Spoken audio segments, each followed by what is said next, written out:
tous et à toutes.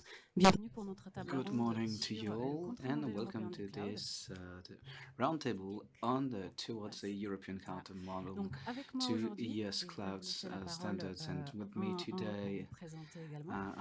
and I will give you the floor to introduce Plusieurs experts yourself. et expertes So I have qui a vont nous few parler experts around this de table today. leur vision, They will be de leur talking politique about commerciale vision, et de the leurs policies, engagements en faveur and commitments in favor or d'un not modèle of européen a du cloud. European cloud model. Bonjour, merci de m'accueillir. Good morning, and thank you directeur des for technologies et inviting d'innovation me. à la CNIL et donc évidemment le cloud Bertrand Baillet, pour la protection des données.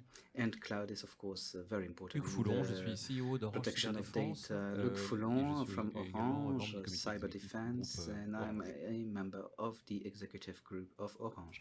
Bonjour, je suis Solange Viegas-Dosres, je suis la directrice juridique du groupe I am Solange Cloud, Viegas-Dosres, Chief Legal Officer of OVH Cloud. Bonjour, my name is Good morning. I'm the CEO of Finnish Information Security Cluster, which is a ecosystem of the cybersecurity industry that is operating in Finland. Merci beaucoup. Donc, nous allons switcher entre Thank you very much. So we will be switching between English and French. So if you want translation or interpretation, you have access to the headsets. And the channels are as displayed on the screen. So French is 1 and English is 2. Vous, Solange. Let's start with you, Solange. On parle beaucoup de cloud de confiance. We've been talking about a trusted cloud in France, which is something very French, but at OVH, you are really at the center of the European cloud. So how do you understand trusting the cloud? How do you implement this confidence in the cloud in your daily work at all levels? Well, of course, when we talk about a cloud of trust, a trusted cloud, this is something we use a lot, a terminology we use a lot, but the notion of trust covers a lot of aspects. Outside of the cloud, when we talk about trust, we want liability, we want colleagues also that are trustworthy, and the same for your doctor. When you apply this to the cloud services, our vision at OVH Cloud is to integrate different pillars, some of them, and the list is not comprehensive, of course. Well, one of them, and one of the priority as a legal officer, it's very important to me, is the regulation aspect of it. So what are the laws, the texts that do protect the data we have in our cloud? What is the framework that does allow us to protect the data and our activities? The second aspect is more of the technical level with security elements. Your cloud has to be safe and secure. You need also to be able to manage data adequately. What does it mean? Well, it has to be interoperable. It has to be able to be reversed to. It's very important for trust. And the third element I would mention is ethics, and it's quite broad. You cannot trust the cloud without ethics. And it is an approach that has different aspects. First, transparency, of course. Where is the data? Who accesses the data? To do what? And this loops us back to my first component, my first element, which was the regulatory framework, because depending on where the data is stored, the people who can access to it depends on the local regulatory framework. About the ethics, there's also this commitment to the client not to use data for other reasons than the ones defined by the client. So OVH will never use the data for other reasons than just provide a cloud service. And we also have to go beyond when we talk about ethics. And it's very important to us at OVH. We will never retain our client. We don't want to make them prisoners of our system. We do not have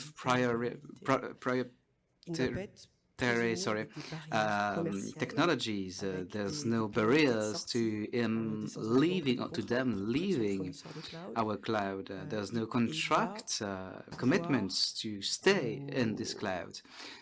So the customer really can decide on the cloud provider they want according to the offers. So to us, a trustworthy cloud is based on a customer able to make a choice that knows what we are doing with the data and ensure that the data will be protected and not used for other goals than the ones he accepted on. Young, for Orange, you have a strategy, of course, in technology. You've just launched the Blue project in partnership with Microsoft, a very important actor, of course, in the cloud ecosystem. So could you tell us what you think about what is a trusted cloud in a partnership with a non-European partner? So to add to what was said by Solange, at Orange we start from the customer's needs. And their needs evolve. They also are different in the different countries in Europe. So there's a difference between the Netherlands and Belgium, France or Poland. They do not have the same expectations and needs. So we do not have a single vision of the cloud. And also you have to take into account the different sectors. For example, a bank doesn't have the same needs and expectations as another client. So it's very important to take into account these specificities and start from the needs of the client. You also have to know that the non-European actors, and I won't mention them, are at a very high level. They are very good at what they do. And they offer solutions that are respecting the GDPR, so they are totally able to respect the European standards. So we must be aware of this. I'm not taking sides there, I'm just saying it. So at Orange, what we face, one of the major issues for our clients was the question of being outside the borders after the Patriot Act. What does it mean to have a cloud? So at Orange, what we want to do is to make people understand the consequences of the different choices. So this is our first objective. We can say, you can make either decisions, but these are the consequences of your decisions and the risks you might face. And so the answer we give in this field is to be really rational in our approach. And this is not going against what Solange said at all. It's difficult to go from scratch and create an ecosystem that is as good as the one they've already produced. That's what I would like to do. I would love to be able to do it, but it would take a lot of time. And it would take decades rather than months. So Europe should work together on this, but they should also be a bit pragmatic and try to advance. And so that's why we had this partnership, this Blue program. And I will explain something. We are not working with Microsoft. No, we are working with Capgemini, who is a partner of Microsoft.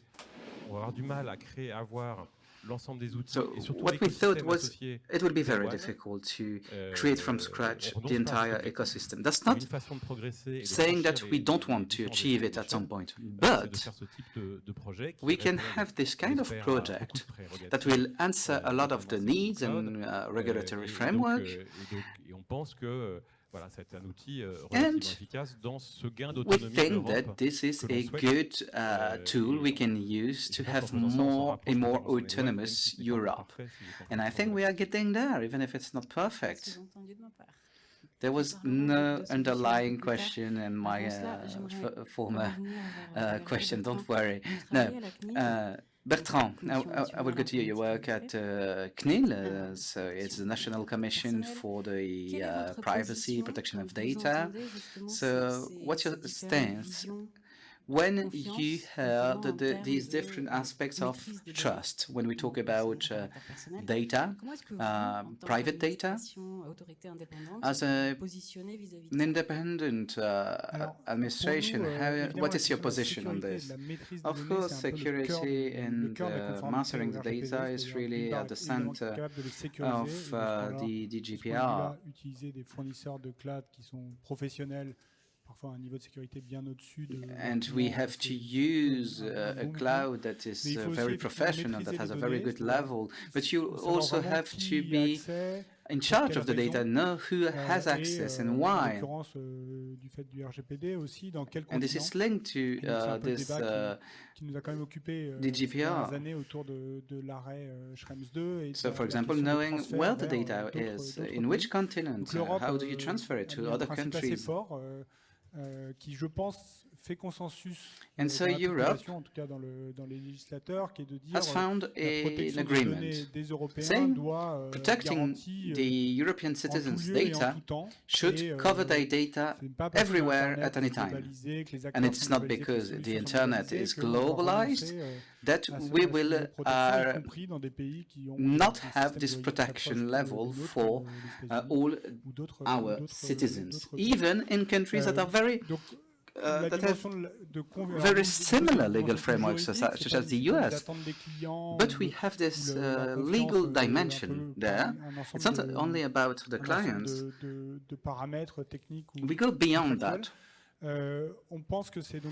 We think it's important to be able to guarantee the protection of data and ensure that offers such as Blue or other, so that will be presented today,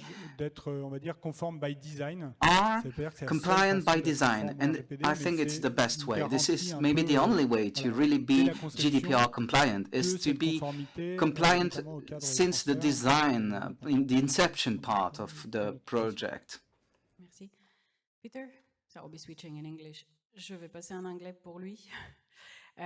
So we've heard it from a quite French perspective, although both cloud providers that are present with us, they're European, even international for both of you. But the Finns, you know, you come from Finland. How are things perceived from your Finnish, let's say, perspective, from your point of view? How does the Finnish technological, if you like, ecosystem perceives trust in the cloud? Well, thank you very much for asking. And first of all, apologies that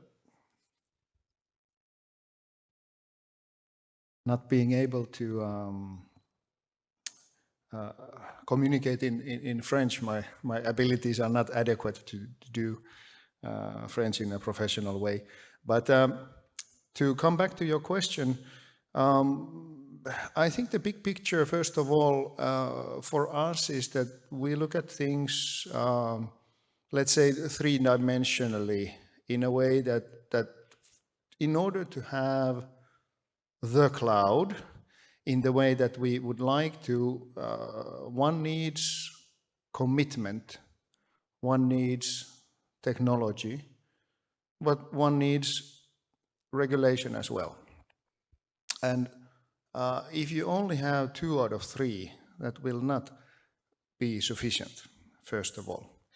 And then sort of coming back to the regulatory part,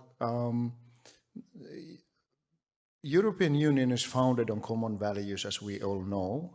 And when we talk about privacy and so on, it seems that quite often it's a bit vague that we as professionals, we talk about privacy and protecting the data and how important it is, but we forget the connection to fundamental rights, that it's actually about, you know, the right for private life. And private life is not only extended to humans, us as who are living in European Union, because via us it also extends to legal persons like companies. The companies also have the right for private life and private communication. So that is the sort of foundation how we perceive where we are starting from. So now when we talk about the cloud, that is also a bit challenging sometimes, because the cloud is not a place. It's something that we have invented because it's quite useful term to describe the data that is being processed in somebody else's computer. And that somebody else's computer is most likely a data center. So what is the difference between a private cloud and a public cloud? That also makes very big difference. Some of the private clouds, they are operated and they are established purely at national levels. So we are not essentially in problems with, for example, GDPR and others. I mean, assuming, of course, that we fulfill the sort of standard requirements. But coming back to the regulation, there is also another side, because the regulation is not only to protect something, because on the fundamental rights, both here in Europe and in United States and everywhere else in the world, especially in the Western world, security, meaning the right to life and to be protected against harm is a fundamental right as well. So hence we have, for example, we have security agencies, we have intelligence agencies, and we have a number of actors who are mandated to protect us. So they also need regulation. And that is where we come into sort of conflict, because the fundamental rights are always in conflict in a way, because they sometimes, for example, freedom and democracy, they are not the same. They are sometimes antagonistic against each other. So then we come back to, okay, in order for anyone in given jurisdiction to provide security, that is the vehicle why certain, for example, access to somebody else's data is sort of required. And the idea is that, okay, by having this access, there is more analytical capability, more intelligence, more understanding, more sort of working against the other threats. But of course, we don't want that. So we have to have a balance there.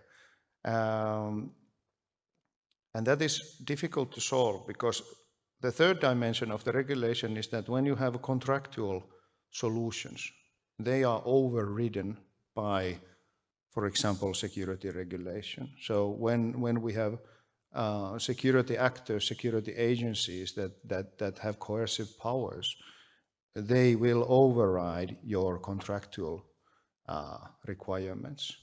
So hence, like I said in the beginning, what we really need is also commitment. And that is not only words, it's action on the willingness to sort of find out how we can do this. But the fact is that be it personal data of Europeans or be it industrial data, all of that, I think I'm coming back to what Solange mentioned, is that this is what we have to do anyway. We have to come to a conclusion where we are able to sort of balance these these issues, and this, of course, markets and business is connected to it. But this is the foundation how we perceive it. Thank you. Merci. Switching back to French. What's interesting, and thank you all for these words of introduction. At least what's interesting is that we all agree on the crucial aspect of trust. We need trust in technology. The difference emerge when we talk about the different levels of protection. We know that in Europe there are a lot of initiatives, regulatory initiatives at different levels that are trying to have a common framework for standards, regulatory frameworks. I would start with Solange and Hugues. Could you tell us about what you think about the current evolution in Europe of the cloud, and what are the consequences of these initiatives in terms of regulation, standards, and so on at the European level? Do they help the situation or not? Yes, indeed, there are a lot of initiatives as such, and at OVH we support them and we follow up on them very closely. Now we'll start with something that is more than only an initiative. There are many rules, not only regulations, but more than that. And first there is the DMA. It's a framework for many actors that will help to have a fair competition. It's totally crucial to the cloud. And when I arrived at OVH, I discovered a figure that was totally shocking. In 2017, the European actors only represented 27% of the cloud in Europe. And 5 years later, it changed a lot. But we are at 13%. So you see that the European actors are under very strong pressure of their competitors from outside Europe, with sometimes not very good practices that are being applied from non-European actors, so from third countries. So this will help, but there's another text that will help, which is the Data Act. It's something that is being discussed in Brussels. We are in the trilogue phase right now, and the idea is to have healthy competition rules to satisfy better the consumers. This will decide on some rules, fundamental rules for the cloud ecosystem. And we think that this will be beneficial not only to the consumers, but also to the providers of the cloud systems. And thirdly, there's the EUCS, which is, of course, a very important model, and I will come back to it. And the fourth initiative that is very important to mention is not a regulatory European initiative, but it's rather an ensemble of initiatives on the European continent. We see that different regulation bodies in the competition field, the data protection field, communication field, are starting to really focus on the cloud. Why? Well, because the cloud is one of the key to the development of our industries in Europe. So all the industry will need the cloud in the short term or long term, because it's, of course, a need to be competitive. At OVH, we know that. So there's an awareness rising all over Europe in many countries. I was about to mention England, but it's not part of Europe anymore. But in Germany, in Finland, in different countries, we see really an awareness that is appearing, and it will allow to really set clear rules for everyone. Healthy rules and good rules for everyone to develop. Now, about the EUCS, we are very glad that it exists. We support it. It has three axes for protection, but there's a condition to it. At OVH, we defended the highest level of protection given has to integrate a criteria for immunity to the third country's laws. What does it mean? It means that it has to protect the users and the providers of the cloud from the legal framework of third countries. Because, for example, let me give you an example. Would you put your nuclear weapon in another country? No, you wouldn't, right? So why would you store your important data in a foreign country? So being immune to the laws from other countries is fundamental to this. And we have this in France. It's a certification level for the cloud that integrates this criteria. So you have to be protected from the other countries' law. And we see at OVH expectations from the clients increasing in this field. Not only for the big companies, even startups want that. So this is really the way we should follow. Hugues, you have a multi-stakeholder partnership, as we mentioned earlier. So this regulatory framework, how does it impact your commercial initiatives? Does it help or not?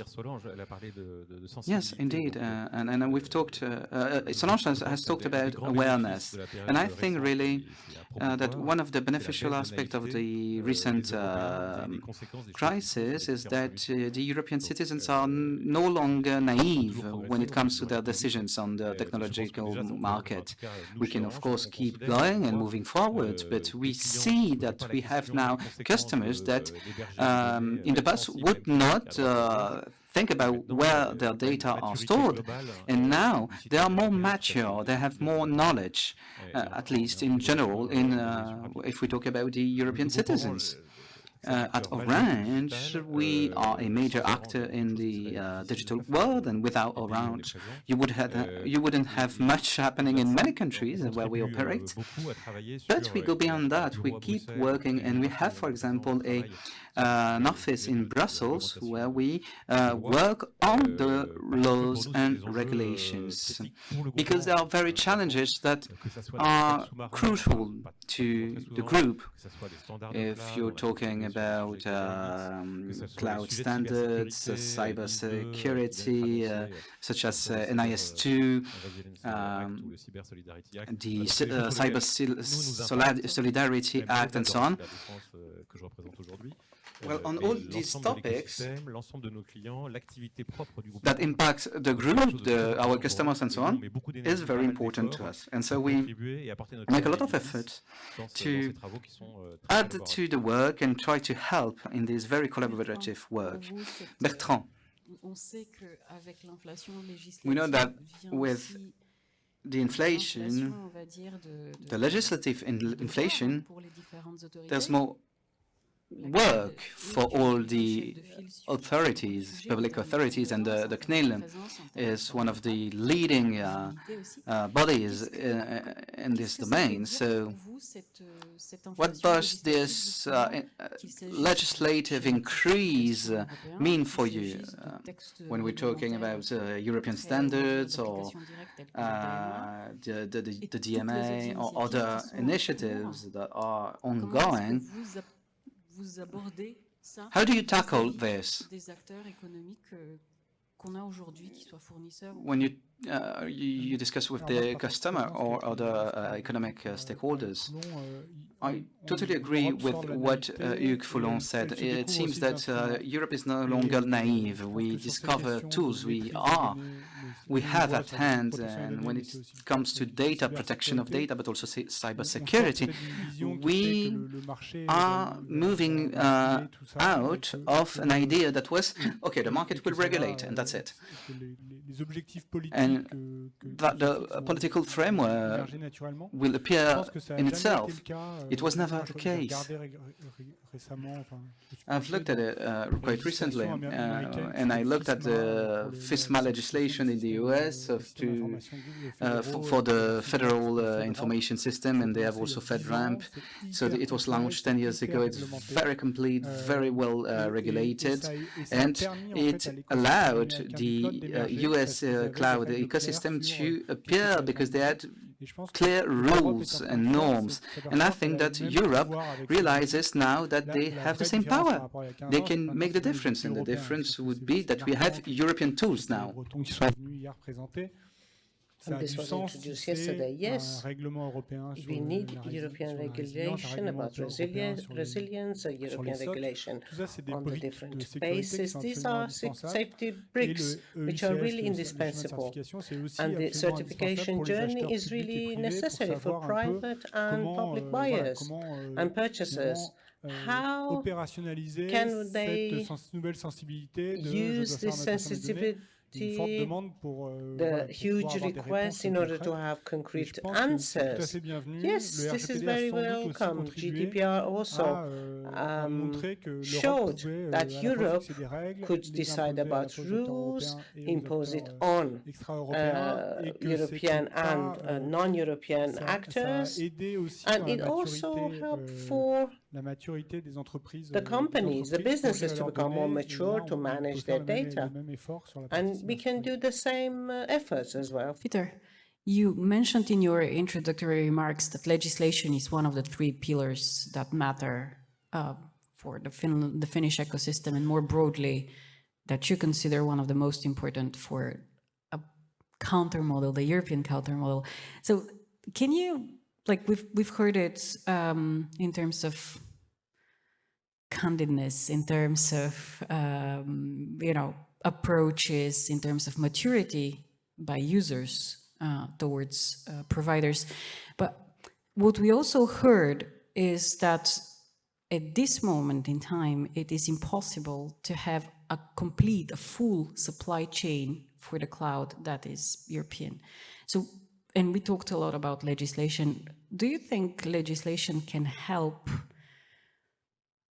handle one way or another those very deep interdependencies in terms of supply chain?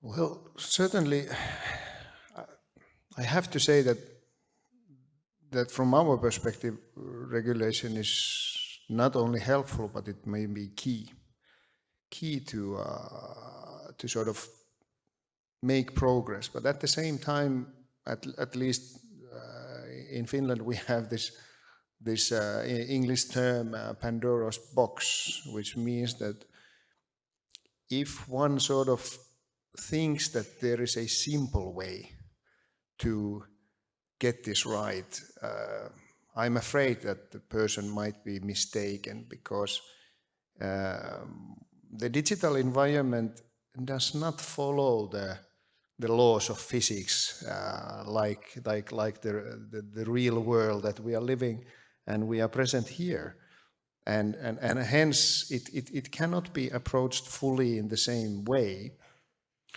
For instance, looking at the question of storing and processing data only at national level, while it from many respects makes sense, but there are 2 aspects. For example, looking at multinational companies, it's essentially a must. They have to be able to process data cross-border and in various jurisdictions. And they have also personnel that are from different nationalities, they carry passports of various sorts, and they have access to that data and so on and so on. So it's not simple, first of all. And the second aspect of this is, for at least from our perspective, the issue of how should I need to translate just a little bit in my mind. The regulation, looking at it from let's say that, for example, the Data Act, that is truly something that is European legislation. It operates at the secondary level of European Union legal tradition, and hence it comes with all the benefits because it's fully implemented and directly implemented in the member states, and any instrument like that really creates the sort of internal market aspect as we hope. But then in our language, when we speak about regulation, we quite often we also connect certain standards and especially technical requirements in terms of compliance. We also add those to there, but they are not the same. They are not at all the same. And for example, the EU CS is something that is essentially a reference framework, a technical standard, and that has limitations. For example, we know that we've had quite a lot of challenges in general in the field of lawmaking in Europe, and our current commission and all the co-legislators, they have committed to something called a toolbox of good regulation and so on. So it means that it's simply not possible to implement certain compliance requirements to a technical standard that would fully protect, for example, saying that a company must be established in EU member state X or Y and so on. It simply can't be done on a standard level. So it must be dealt in a democratic process for proper regulation, so that not only the member states but the citizens of European Union can have a say on this. That do they want something like this? Because there are other impact of that kind of outcome if we want to say that companies must have a legal seat in A, B, and C, and so on. So we must be very wise on this, because it's kind of being between a rock and a hard place in a way.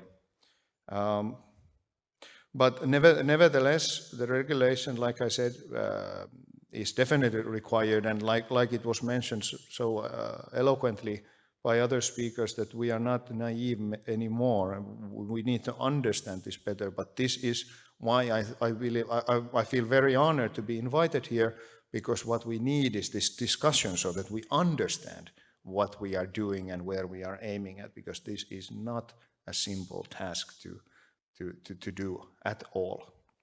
Thank you. Thank you. Switching back to French.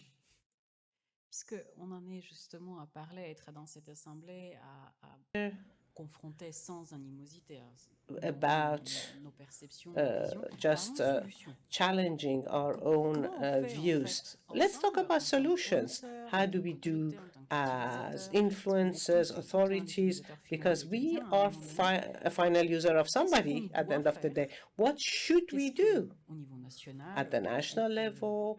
I know that there are policymakers, deputies here among ourselves, members of parliament, of French parliament. What should we do? What could we do to consolidate this European model, this alternative cloud model that we try to build up? And each of us tries to do it with their own specific features. Solange, you? Very many things, yes. I think that we have to test. We have to test as many solutions as possible in new fields. I think that, well, the trust cloud is good, but it's not enough. We have to activate other complementary leverages, three main leverages. First of all, regulatory leverage. Yes, you have already talked about this. Yes, we have European regulation. We have to make sure that we have clear rules, and they have to be applicable. If they are not ruled, they are not applied, sanctions should be applied. We have to reinforce, control, monitor, and to be present in our own environment. Cloud in Europe today was not that regulated if you compare it to other countries. So we have to go towards this regulation. Second leverage, it's a political leverage, of course. When we see today the champions of cloud that we know, the US or the Chinese one, we realize that these are champions which were reinforced first in their own domestic market with the help of their own government. Through research, funding, we don't do this so much in Europe. We have to go and to go towards this stage. So we have to go beyond this if we want to create tomorrow's European champion who will allow us to have our strategic autonomy and to be able to defend our industries, to defend our jobs, to defend our social models, to defend our values. It's very important for us to be capable to build these champions. And for that matter, we have to go towards the public sector. We would have this European Act, which will allow to have financial support and to give to all the actors of the cloud, but not only, necessary means to be developed. And at the end of the day, maybe, or as a last leverage, the third leverage is the collective leverage. And we are very active in OVH. We sponsor this way of doing or this approach. We have to create a cloud ecosystem at the European level, which should be solid with different actors, with different sizes, at different levels of the cloud, whether you have software editors, cloud providers with security solutions. We have to be able to carry out this approach together with open ecosystems, with interoperable ecosystems, which will allow us collectively to consolidate this whole economic cloth. And yes, in Europe we are capable of doing collective things. There are initiatives which do exist. There are good ones. We have to go on. We have to reinforce them. I think about KX that you mentioned here. It's a very good initiative, and also others that are coming. There are very many things that can be done, and we have to go on reinforcing them. Thank you. I think that the most important element, and Orange, this has cost us a lot in the past, to create the market. What about the conditions for creating a market? I'm sorry, I'm provocative, but you have to create a market. It's not going, otherwise it's not going to be efficient. Regulation is a means, but it's not the only one. And Orange is a part of the consortium. We developed cloud solutions in the past. Before, there was no market, so we had to close this down. I do insist on that. I think that awareness raising, information, understanding the issues, to push people to understand the impact of the choices. Yes, this can be done through the regulation, but this is not the only tool. The way we understand things in Orange is in the relationship with our customers, with our future customers. How can we have this market to emerge? Whether it's with OVH Cloud or others, they are going to have a market share. And this is an exploding market, but their market share is decreasing. So we have to increase to develop this market. Well, then afterwards we can agree on the different solutions. It's good that we have different solutions. As Europeans, we have to push this market to increase, to grow. Well, you are going to have to be direct competitors with Chinese and US, and you are not going to give your data to others. You are not going to see the consequences of your choices. The market is not going to be big enough to invest on facilities, softwares, which are important. I have still one additional answer, which is in relation with our issue today. For that matter, for that purpose, Europe is not really aware of two major challenges. Training. If we do not have the developers, if we do not have the skills in Europe, it's really nice. If you make a car but you don't put any fuel in this car, we are not going to be able to have this car. So, and the car is going to be stopped totally in a car park somewhere. So I'm going to be even more provocative. We have given up on softwares. There are so many good softwares, but the market is dominated by the US market. Europe cannot just not to create champions in these fields. And I come back to what Solange was saying. Skills, software, these are complementary fields. And otherwise, you cannot have a cloud ecosystem which is going to be empowered and autonomous. Yes, we are getting to the end of our session. Little by little, we become provocative. Okay, what about strategy? Yes, Bertrand, you have a specific position. You are capable of, you are a control authority. I'm really afraid of you. Yes, definitely, really, a lot.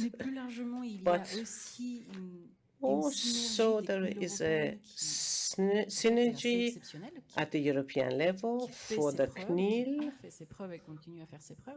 And today, together with us, we have service providers or providers that try not to be attacked by your colleagues or by the CNIL, because you are an independent authority and you have also this power to control.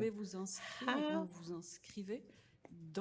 can you be also part of this request that we just heard right now from providers, present providers, future cloud providers, present cloud providers?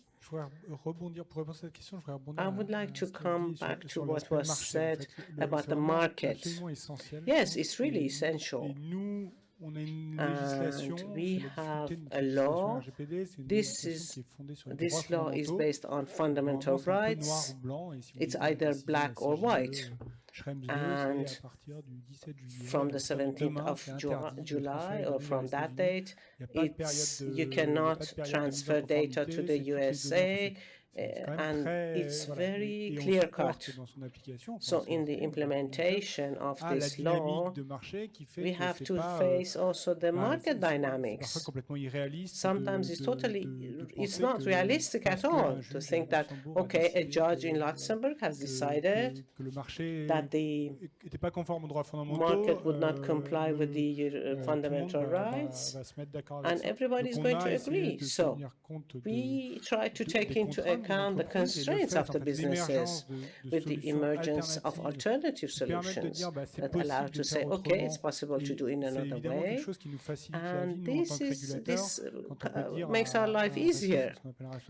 And we can say to a business where they have a problem of compliance, we can tell them, you have to have a certified offer, they are going to give you the same service. Plus ou moins brève échéance. Le deuxième aspect auquel on se heurte aussi, c'est le temps. Another issue is the timing.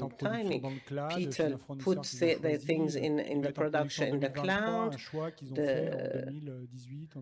because they have made a choice in 2018, and then they have done different studies, testing, and finally, after 6 years, they are going to put things in the cloud, and a legal decision cannot change it. Another issue, I have worked in ARCEP. Yes, and what worked really about the market, and it was difficult for me, but other actors enter into the market. It's a regulation which fights against the incumbents, and I'm thinking about what Solange was saying. So it's a deficiency of the regulation, that is to say the newcomers cannot enter into this market. This regulation now allows the newcomers to acquire skills and to get new markets. My conclusion, I fully share the issue mentioned about the softwares, and some businesses say, what can I do in order to respect the compliance? Is this very platform of software, and we have at the European level providers of facilities and infrastructures, but having integrated systems with managed services at high levels, and also from the integrators to have an offer that allows them to just simplify the digital part in a business. This is what we have to invest in Europe, with products that will allow us to have the same level of service as just the world leaders. Peter? What incentives, economic or otherwise, would help us promote this EU cloud model? Simple, easy.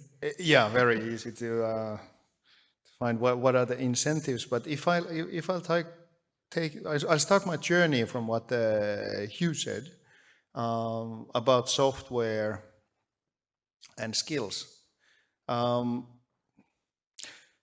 Maybe two aspects. This is also a bit provocative now. I think it's time to do that.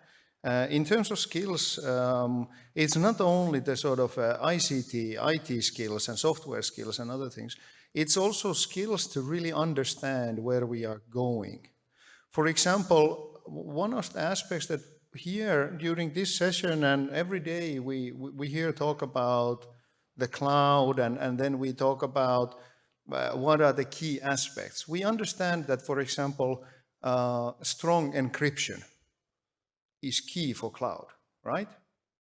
Because there are no viable other solutions to make sure that when somebody else holds your data, that it really stays. And this is not the encryption of the data, proper management of the keys, and so on.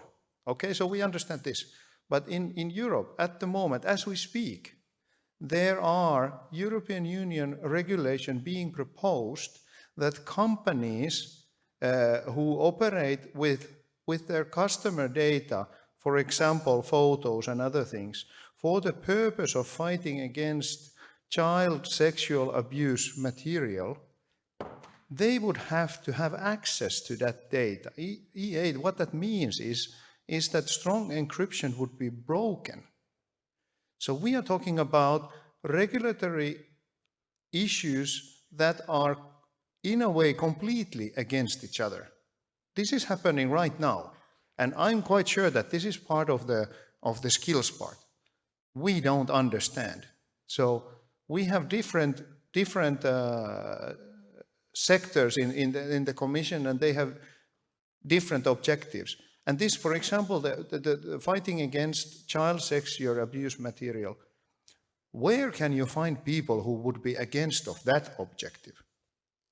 Certainly not here. We also understand how terrible problem that it was problem already before the digital age, and now it's even more, because now the market for such abuse material, this is fully global.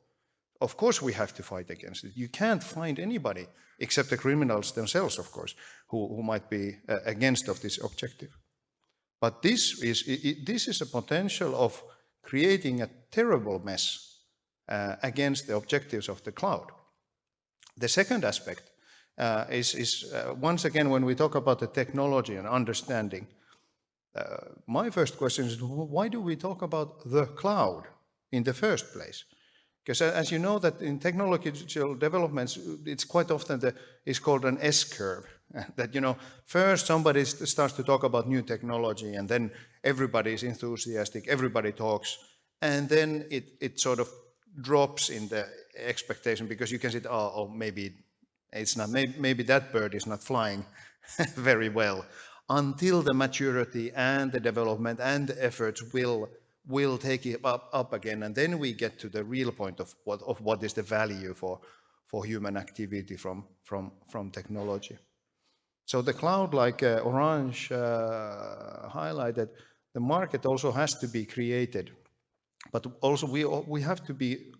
I think we should serve ourselves, our colleagues, and everybody to sort of dig in a little bit deeper. Why didn't we talk about externally placed data centers originally? Why the cloud? Because the cloud is very confusing. So when we talk about creation of the market, how one would expect that the customer, who is not essentially a professional in the field of IT and ICT, how would they understand what is the cloud? Oh, well, it's great market name, sure. I'm not sort of criticizing that, but maybe we deserve a little bit more clarity on what is it that we really talk about. Then, in terms of the maybe the last point, that the EU cloud model would what are the sort of benefits or the incentive is looking at, like it was mentioned, the sort of market creation. That what are our arguments in a free market economy? What are our arguments in developing the cloud further? So what is the value proposal that we can create against anybody else? Be the legal seat, be the head office located in Delhi or in Boston or wherever in Tokyo.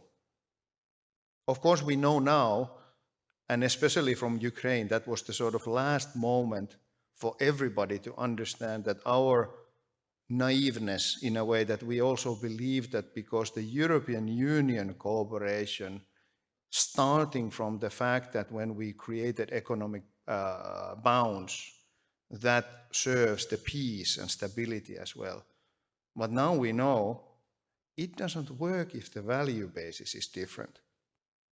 So maybe we should look at more that who we are sharing the value basis with, and sort of respect that free market economy aspect on that as well.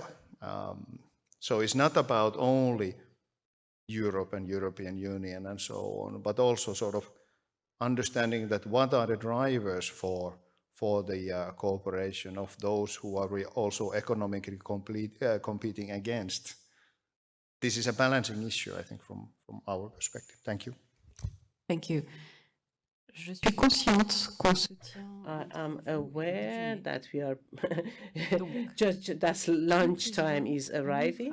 So a conclusion in one sentence or half a sentence. Could you just complete this sentence? In 2035, the European cloud is. What do you think? In 2035, the European cloud will be. One sentence or half a sentence. It's a cloud which is open, protecting. It's a sustainable one. It's a challenge which is in connection with all the industries.